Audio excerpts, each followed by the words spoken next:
Just inside the front doors of Hair of the Dog Brewing Company on Portland's Central East Side, there's a photograph of Michael Olson. He, we know, had a good attitude, and people would complain about the train noise, and he would always say, "What train?"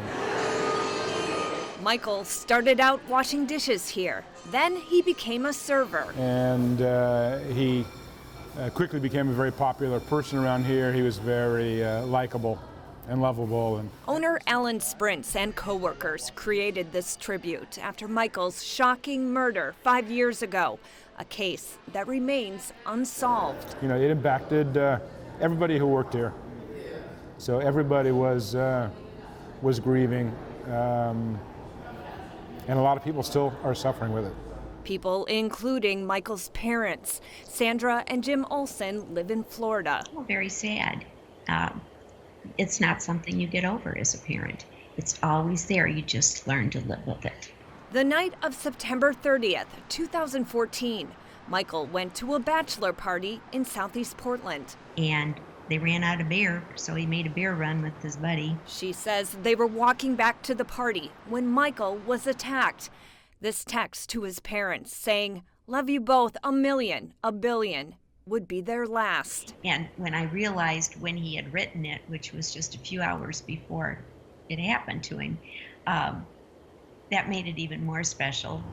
That September night, just after 11 p.m., Portland police responded to reports of a shooting here along 52nd Avenue in the Woodstock neighborhood. Detectives say someone tried to rob Michael and then shot him. One guy just reached up and shot Michael in the back of the head, and Michael collapsed. The other young man who was with him ran for his life, and thank goodness he survived. So that's all I know. At the time, police released this sketch of the suspect, but there are still no arrests and no answers. And I think because, as we've talked, it was such a senseless act of violence, we'd like to know why. You know, that's one answer I would like to ask the person. Why? He wasn't armed. He wasn't going to harm you. Why? Still, they say Michael would want his friends and family to go on with their lives. I can almost hear him saying it. Mother. So they focus on the good times.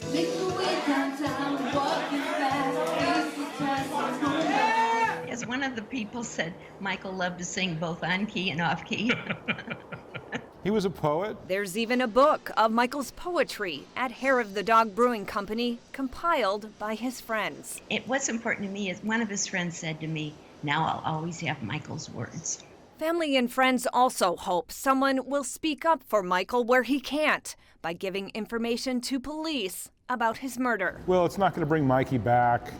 It doesn't take away the grief, but, you know, it's a little bit of justice if there is somebody who actually is held responsible for it. In Southeast Portland, Amy Frazier, Yeah, little Mikey! Yeah! KOIN 6 News. Hey,